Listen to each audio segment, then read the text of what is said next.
Dudes, it's Gaz, and welcome back to another Warframe video. So today we're going over a weapon I basically forgot about. The Corufell is pretty good on the current patch. Additionally, I've got some details on a very powerful Sentinel that's still wreaking havoc on the game. So we'll be going over Diriga, Corufell, Nova, Dex Sybaris, and maybe even the Tenant Cycron if I remember to get to that.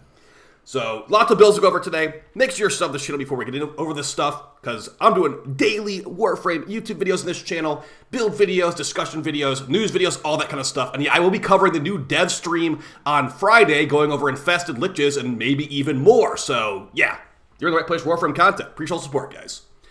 Okay, so we got a lot of stuff to go over today, and as you can see on the screen right now, there might be a glitch where the Diriga is making a permanent smoke cloud in your mission that makes it really hard to see. So just be aware of that the patch we're on right now could use some more hot fixes, but still, as long as you can, assume that there's enemies over there, we have so much AoE that we don't really need to necessarily see the enemies. And we are using the Corufell Shotgun Scythe, which is basically Citrine's signature weapon. It comes from Mere Defense. Why are we using this thing? Well, it's actually a 30-meter range melee shotgun that can go through infinite enemy bodies. It also has very good scaling with condition overload. That's why we're using Diriga. That's why we're using a special augment for Nova, which will basically launch our sphere's enemies and cause some additional procs. So yeah, condition overload scales really well on this thing, so you can get easy multi-million damage with the kind of buffs we're using in the video today. Alright, so let's start off with some of these builds and what you can expect out of this loadout, because there's actually lots of possibilities with the Corufell. There's two main arcanes I'll recommend to you, though. Arcane Vortex, or rather Melee Vortex, and Melee Exposure. Melee Exposure gives you a big extra chunk of corrosive damage, which could be nice with these crits, and also Grineer are weak to corrosive, so pretty good there. But in the footage right now, you're seeing Melee Vortex, and that's why I've got the Diriga. The Diriga is going to put some magnetic procs on enemies, and what Melee Vortex does is when an enemy is killed with a magnetic proc on them, it will pull nearby enemies into that enemy. So pretty good if we got the magnetic procs out there. It does have a cooldown, but yeah, let's go over all these builds now and show in the sim basically what you can expect here.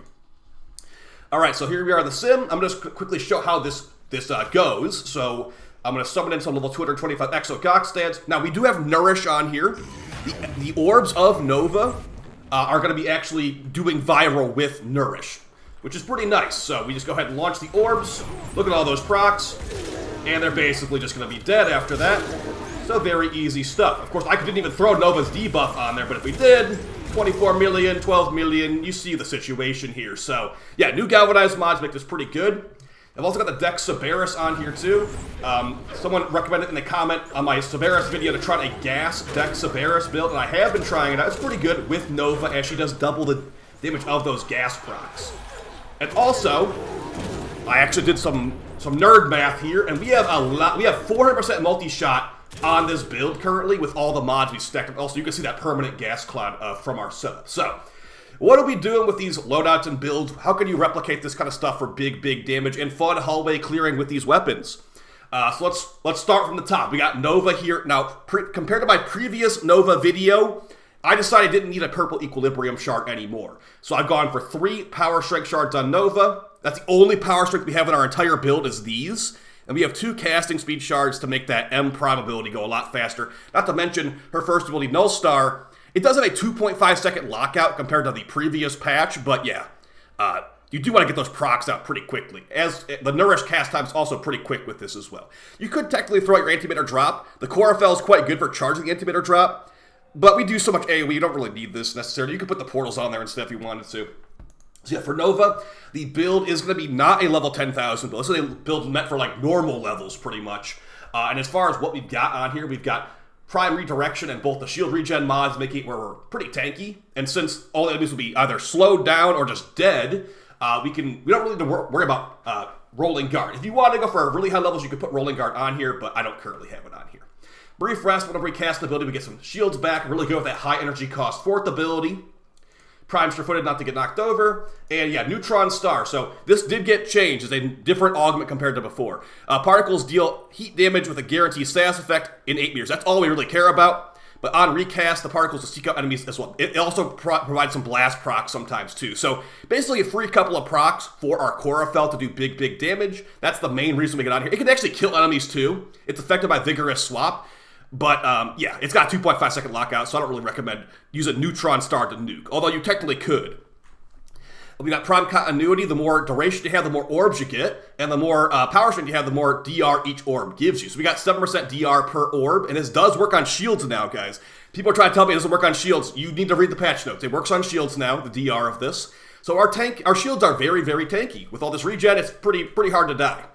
Additionally, we got Archon Stretch on here, the only range mod, and unfortunately, I was trying to make the Predacite work with this, but it doesn't seem like it works. It seems like only the Vulpaphyla works with this, and the companions we're showing today. So basically, Archon Stretch, whenever you deal electric damage in the build, you get energy regen over 2 seconds. That is multiplied by Nourish to give us some good energy regen.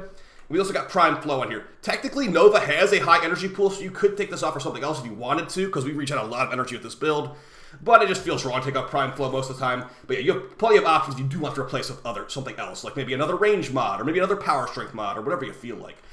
As far as our Arcanes, Molt Augmented to get us 200% power strength. Not really important, but that's what we got on here. And Arcane Aegis, just free tankiness. This is a build bet for like normal Steel Path levels, pretty much. Now, for our companion, the Diriga, what's causing those permanent smoke clouds? It's Diriga's ability. So it's actually on the known issues on the forums that they'll fix this eventually. But basically, if you use the newly buffed Coolant Leak mod, which unleashes a 10-meter radial blast of cold when multiple enemies are nearby, adding 3 stacks of cold. If you throw this on there with Arc Coil, so you got cold and electric, and then don't forget with Manifold Bond, those abilities will proc whatever the Sentinel's gun has. And I've modded the Sentinel's gun for magnetic. And also, yeah, you no longer need to have a crit chance rivet on the Prime Laser Rifle. I'll show you that in a second here.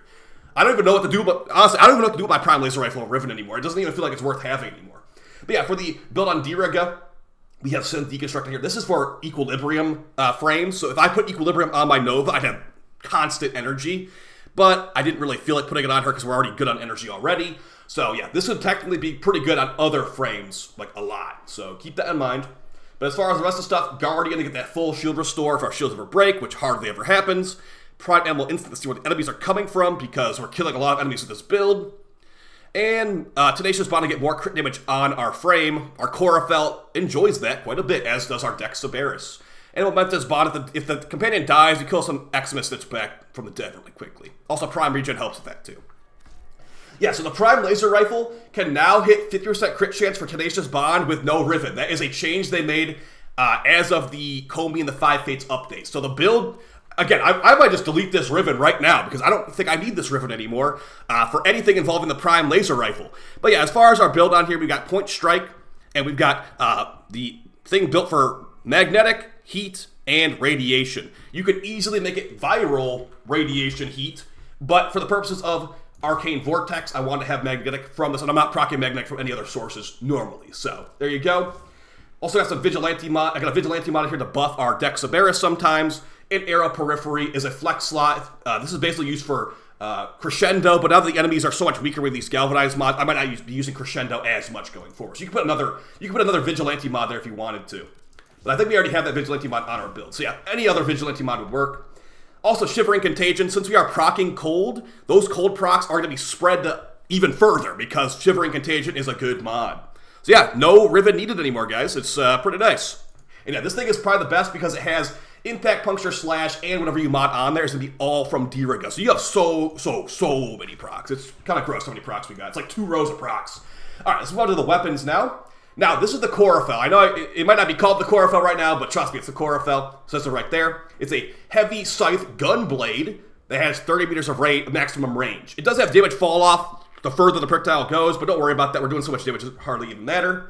And we're using the heavy attack on this thing, which has base heat damage. So it's also got really bad status chance, so don't expect this thing to be proccing too much. Now, I do have a Riven on here, and here's the thing. The Rivens are actually pretty cheap for this weapon, so you might want to get a Riven and try it out if this looks fun to you. To me, it was worth it, and again, Condition Overload scales very nicely with this weapon. So as far as the build is a Galvanized build with no DOT focus, it's a raw damage focus build with crit and all that stuff. And we've got Melee Vortex on here. Killing an enemy affected by magnetic has a 45% chance to pull enemies within 18 meters. So our Diriga procs them with magnetic, we kill the enemy with whatever, and then they get pulled in, which is pretty nice. I mean, it's not necessary. Again, I said the exposure mod or the exposure arcane is probably the one I prefer, because it feels like more damage, but the utility of pulling enemies in is pretty nice.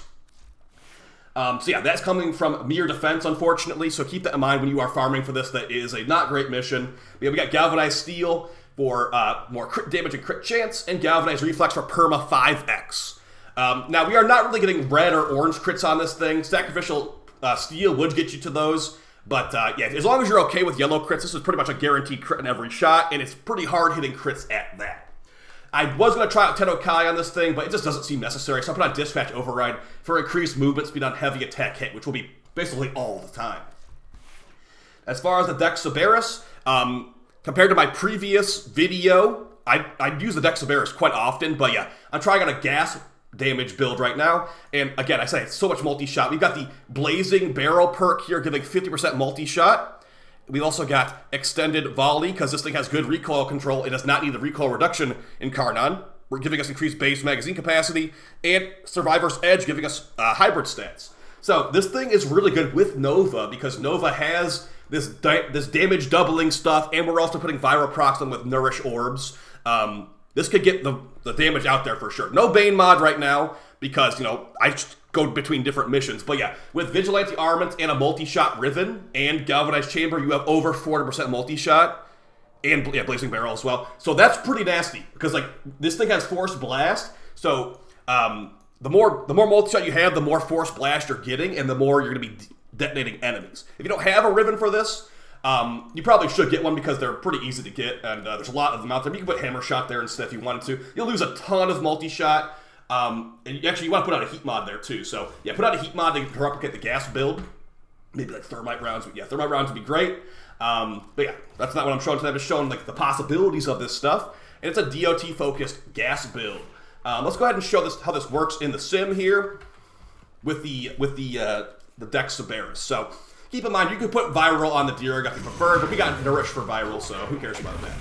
All right, we launch those orbs out. Get some gas procs out there. And not too shabby. So we get now we're in the Incarnon form. Uh-oh, the gas procs are killing me before I'm actually shooting with the Incarnon form. Let's resummon them. So as you can see, you're throwing around a lot of damage with this kind of build, that you end up killing things you didn't even mean to instantly kill. So there we go. Big explosion there. Gas procs don't have the biggest AoE on their proc, but still pretty good for like a lingering DOT on the ground if an enemy walks over to it. So yeah, they're really, really dead whenever I shoot them, so not too shabby. So yeah, as far as this overall loadout that I recommend, I think the Corufell is really fun, actually. That's why I rushed this video out. Today was supposed to be like a Predacite solo Steel Path video, basically. And I'm like, dude, I just keep using this Corufell all the time. I gotta make a video of this Corufell like right now, so yeah, pretty fun stuff. It is not the Tenet Arca Hespar at all. I wish the Hespar was this good, honestly. But yeah, the main weaknesses of this weapon are just the crappy status chance, and I guess the fact that the light attacks feel really terrible. Like, look at how terrible these light attacks are. So unless you're like modding for attack speed, don't even bother pushing the light attack button, only heavy attack. Like, you can basically switch fully to main heavy attack with this thing, and you have a pretty fun like scythe gun that can take an entire hallway. So yeah, and then Diriga, since this thing scales so well with Condition Overload, all those procs make us get like, you know, multi-million damage pretty easily. So yeah, pretty fun stuff. Hope you guys enjoyed this kind of quick build loadout guide, like I've been trying to make on the channel quite a bit often, or recently. So see you guys next time. Let me know, like, what am I gonna do? What are you doing with your Prime Laser Rifle Rivens? Like, now that we don't need these anymore, like crit chance Rivens aren't needed anymore for the Prime Laser Rifle. What are you doing with this? Because I am actually at a loss. I might just delete it, but maybe maybe I could try it for DPS or something. But either way, see you guys next time. For your support and take it easy. Bye.